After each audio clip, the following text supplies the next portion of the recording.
Maayong buntag! Ang kultura ng mga Bisaya ay makulay, masigla at puno ng buhay. Kilala ang mga Bisaya bilang mga taong masipag, matyaga at may mataas na pagpapahalaga sa pamilya at pananampalataya.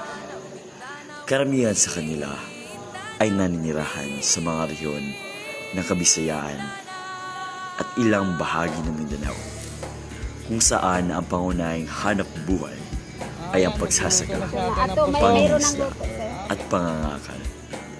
Sa araw-araw na pamumuhay, makikita ang kanilang pagiging simple at kontento sa buhay. Mahilig silang magsama-sama bilang pamilya, kumain ng sabay-sabay, at magtulungan sa oras ng pangangailangan. Sa kanilang mga tahanan, mahalaga ang respeto sa matatanda at ang pagpapahalaga sa bawat miyembro ng pamilya.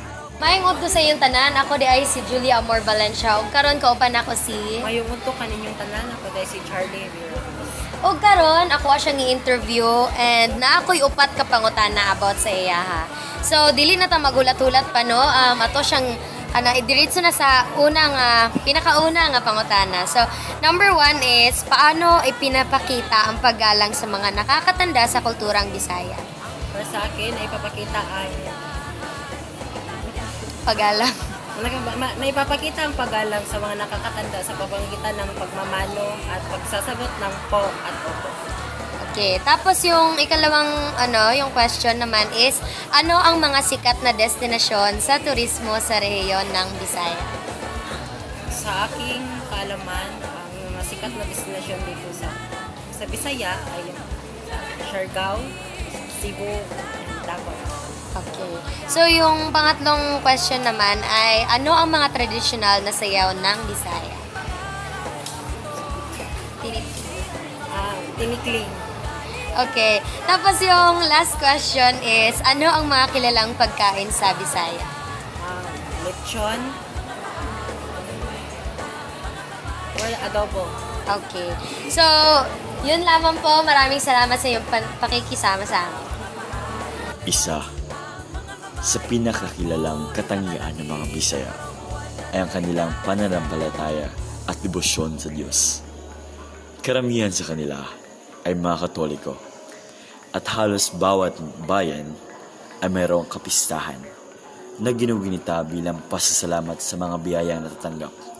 Ang mga fiesta ay hindi lamang relihiyosong okasyon, kundi isang malaking pagtitipon ng buong komunidad. Ang Sinulog Festival sa Cebu ay isa sa mga pinakatanyag, ipinagdiriwang bilang parangal kay Santo Niño, kung saan libong-libong tao ang sumasayaw sa kalsada habang dinadala ang imahe ng Santo Niño.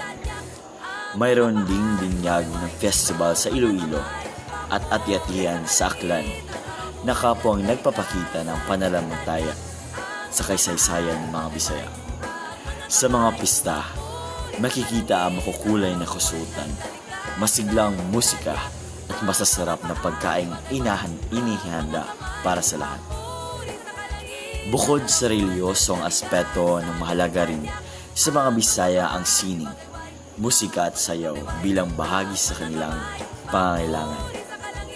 Sila ay likas na mahilig, umawit, sumayaw at tumugtog ng mga tradisyonal na instrumento. Sa kanilang mga piyesta, awitin at simpleng pamumuhay, ipinapakita nila ang malalim na ugat ng kanilang pakikilanlan bilang mga Pilipino. Hindi lamang ito sa mga kaugalian na minana mula sa nakaraan, kundi ang pamana na patuloy-tuloy nilang pinangalagaan at pinapapasa sa susunod na henerasyon.